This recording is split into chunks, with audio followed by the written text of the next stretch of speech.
Pues muy buenas, aquí Ignasi Bultó de Spanish Libertarian. Normalmente me veis en mi propio canal, pero tengo que comentaros que estoy colaborando con la empresa MiCrowd porque me siento muy alineado y con quién mejor para hablar de esta empresa que su fundador, Alejandro de León.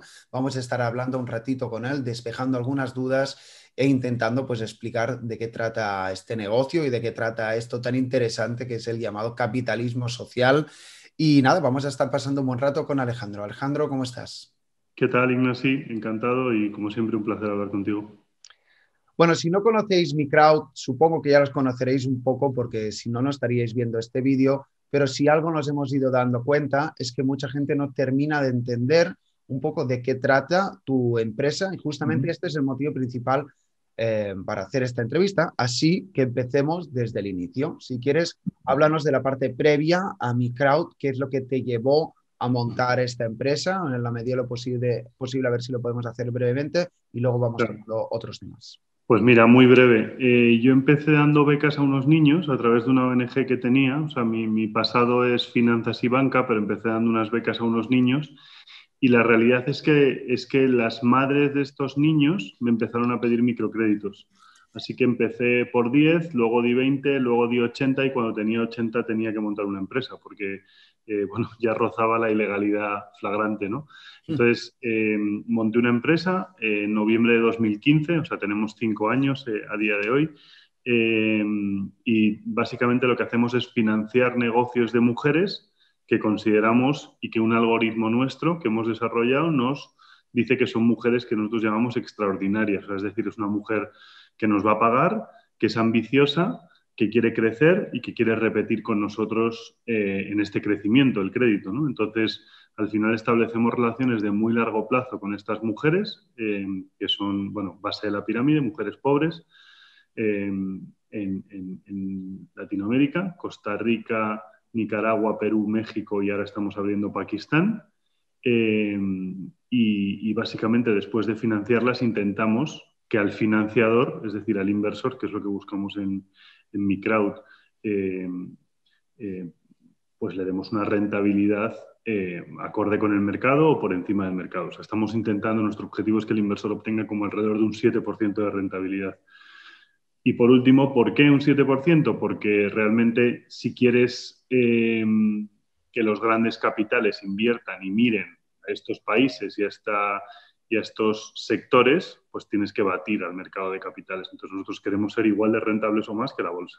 Bueno, pues muy interesante lo que cuentas y yo creo que lo has explicado muy bien. Vamos a hacer un ejercicio. Imagínate que soy una mujer con cierto espíritu emprendedor, vamos a decir, que de estos países que Uh has -huh. mencionado. ¿Por qué le interesaría a esta mujer colaborar con vosotros? ¿Qué es lo que saca a cambio? Vale. O sea, nosotros tenemos varias características que hacen que el negocio sea muy atractivo a la mujer. Lo primero que te diría es que los tipos de interés son mucho más bajos que la media, ¿vale? En estos países y en las zonas donde nosotros prestamos, la media está en un 70% de tipo de interés y nosotros prestamos a un 28%.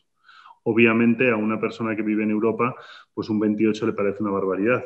La realidad es que en España en los años 80 se prestaba a estos tipos, ¿no? Y en países como los que yo presto, que están, obviamente, el sistema bancario está menos desarrollado y se puede concebir que esta inversión es una inversión de más riesgo, pues el 28% es una ganga, ¿no? Para estas mujeres. Esa sería la primera razón.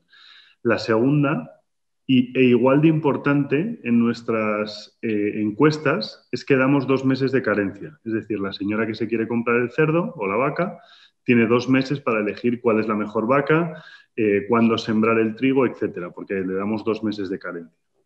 Eh, la tercera razón es que los créditos son muy grandes. ¿Por qué son muy grandes? Porque vamos a emprendedoras, vamos a empresarias. Entonces, como queremos que monten su negocio, pues le damos un tipo de interés, un préstamo muy grande, de manera que no tenemos que compartir el préstamo con otras entidades. O sea, si creemos que la mujer es extraordinaria y nuestro algoritmo nos lo dice, bueno, y nuestro equipo también en terreno, pues hay que apostar por la mujer. Entonces, en estos sitios se presta como de media 250 euros y nosotros damos 1.000. Y luego hay otra serie de características como que, por ejemplo, no penalizamos el retraso de la mujer excesivamente. O sea, solo penalizamos lo que nos pida el gobierno, la legalidad vigente en cada país. Ujú. ¿Por qué? Porque nosotros lo que queremos es que esta mujer mejore las condiciones de su vida, no que a cuenta de que nos tiene que pagar el crédito a nosotros y la penalización por la mora, pues no mejore las condiciones de su vida, ¿no? Entonces, ¿por qué sabemos que las está mejorando? Pues, por ejemplo, porque después del primer año suelen ingresar un 56% más de media de lo que ingresaban antes. ¿Qué quiere decir? Que en 2 años han multiplicado por más de 2 la calidad de su vida. Ahora hagamos el mismo ejercicio, pero utilizando otro rol. Digamos que yo soy un inversor y bueno, Ujú. la mayoría de inversores, yo tampoco no es que sea un experto, ¿no? Pero entiendo que invierten o en bolsa o indexados o en fondos, hace quien hace trading, Bitcoin, oro, no sé qué. Claro, tú estás proponiendo algo que es bastante sorprendente, que es invertir en mujeres extraordinarias de Latinoamérica y Pakistán.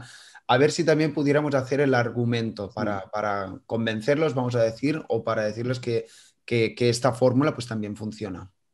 Pues mira, digamos que el argumento sería doble, ¿no? O sea, para empezar, cualquier inversor de cualquier cosa, todos los que has mencionado, son gente que creen que el futuro va a ser mejor que el presente, ¿no? Porque si no crees esto, no inviertes, lo metes debajo del colchón, ¿no?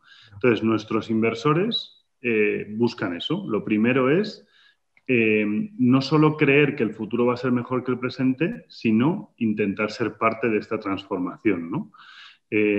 O sea, digamos que hacemos lo contrario a lo que propone el Cándido de Voltaire, ¿no? O sea, cuando lees el Cándido de Voltaire, el tío tira la toalla porque piensa que el futuro no lo va a poder cambiar, aunque él más o menos es optimista.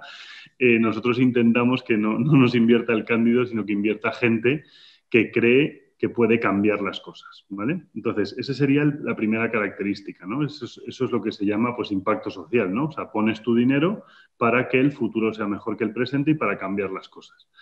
La segunda razón es que es una inversión súper rentable y que realmente el tipo de interés es alto y la oportunidad es grande. Es decir, cuando la gente nos dice, ¿cuáles son vuestros impagos? Que aclaro que nuestros impagos son alrededor del 5%. Pero la clave de nuestro negocio no son tanto los impagos eh, como los costes operativos. Es decir, yo tengo que tener empleados que recojan de 100 en 100 euros. Entonces, obviamente, la clave es invertir en tecnología para que estos trabajadores no te coman toda la rentabilidad, ¿no? Entonces, ¿por qué invertiría un inversor vamos a decir, en Europa, por ejemplo?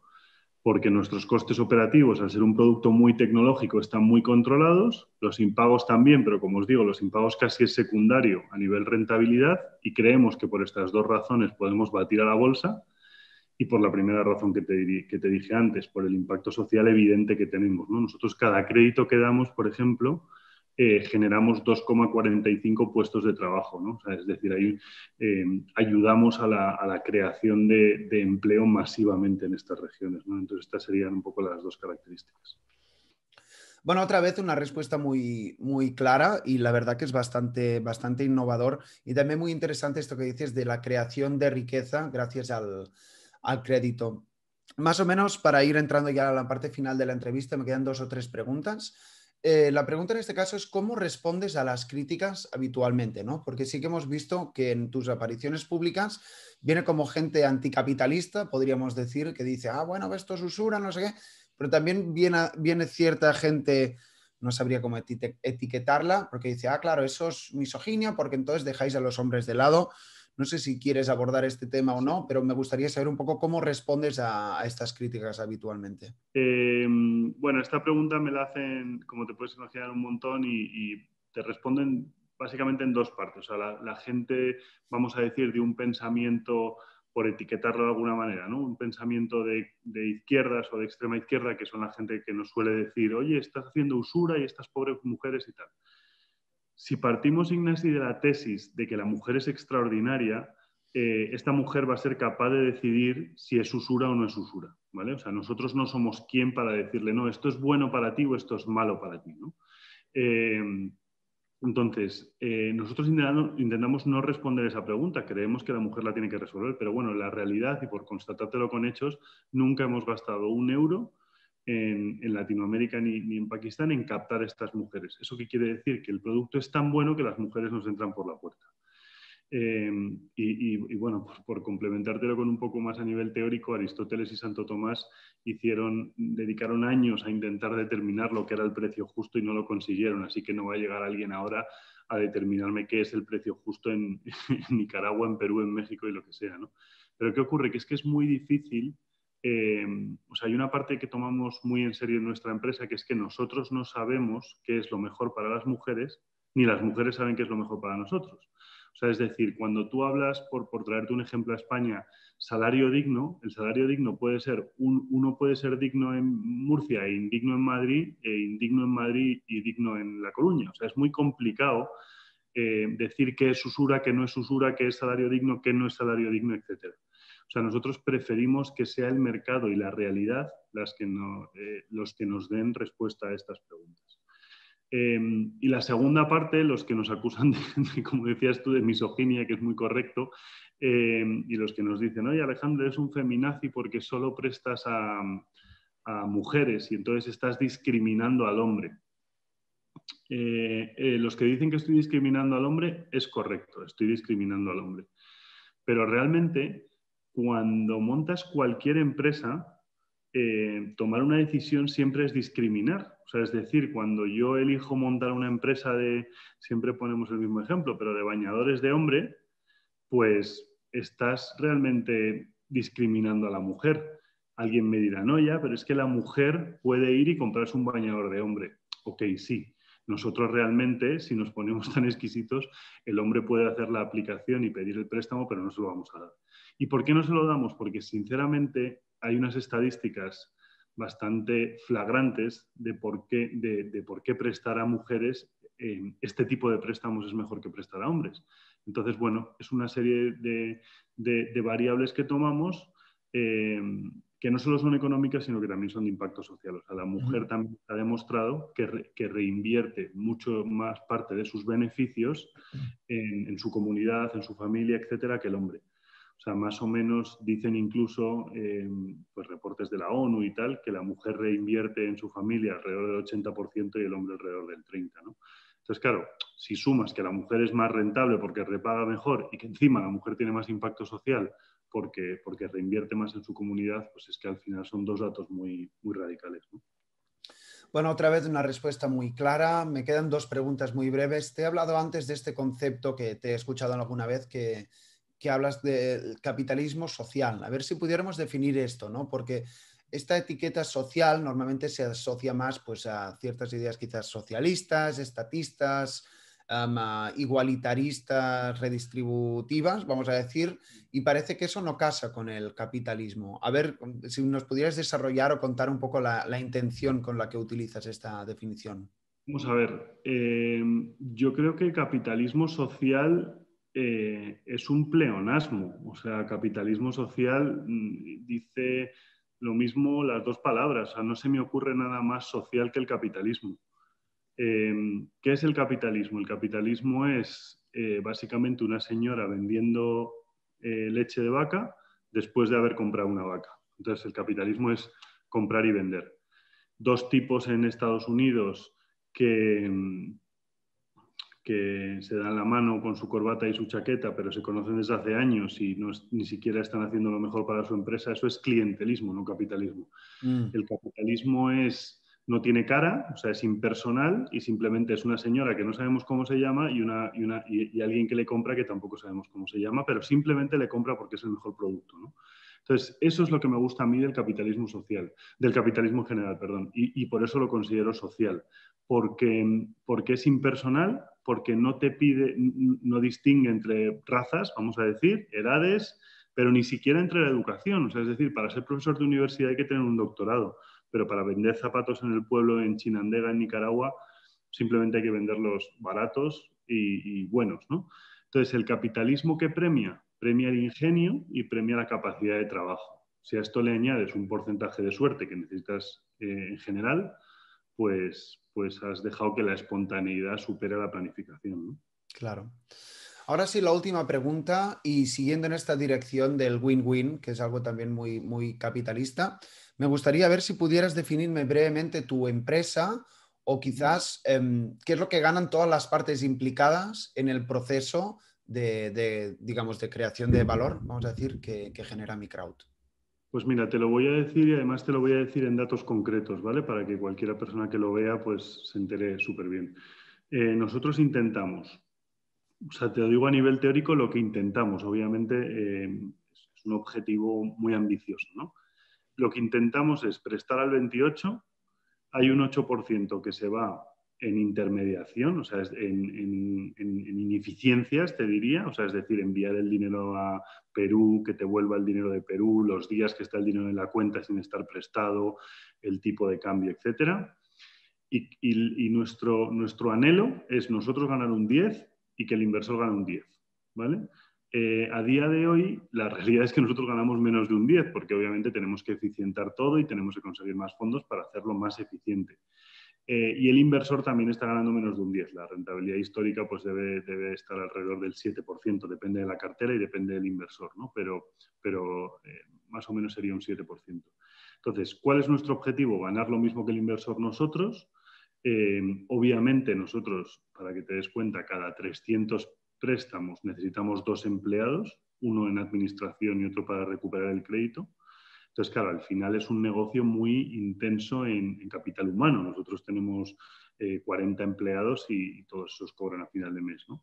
Entonces, objetivo, prestar al 28, que es un tipo de interés buenísimo en estas comunidades que les permite, pues como te decía antes, aumentar los ingresos, generar un montón de empleo, pero incluso que el 90% de nuestras mujeres inviertan en la educación de sus hijos y el 93% mejor en su casa. O sea, es decir, hemos encontrado un punto en el que la mujer gana y que el inversor gane también, ¿no? O sea, entre un 7 y un 10% de rentabilidad, pues es una rentabilidad excepcional comparada con el mercado. Y luego, por último, que nosotros ganemos y que seamos una empresa rentable, ¿no? Entonces, esta es la relación, digamos, win-win-win que queremos crear y que estamos en proceso de crear y que ya estamos llegando al punto de, vamos a decir, de crearla. Bueno, pues que sea así por muchos años. Espero también que con esta entrevista entre todos podamos poner un poco un granito de arena. Y yo creo que ha sido también una charla bastante necesaria porque, como hemos dicho al inicio, tu empresa suscita emociones y pasiones en todos los sentidos y quién mejor que tú para contarlos. Pues Alejandro, seguimos en contacto, seguimos generando contenido y esperamos pues, que haya sido esclarecedor. Nos vemos muy pronto y que termines de pasar buen día. Millones de gracias, Ignasi, como siempre, y gracias por la oportunidad y tan buena la entrevista como siempre. Hasta luego.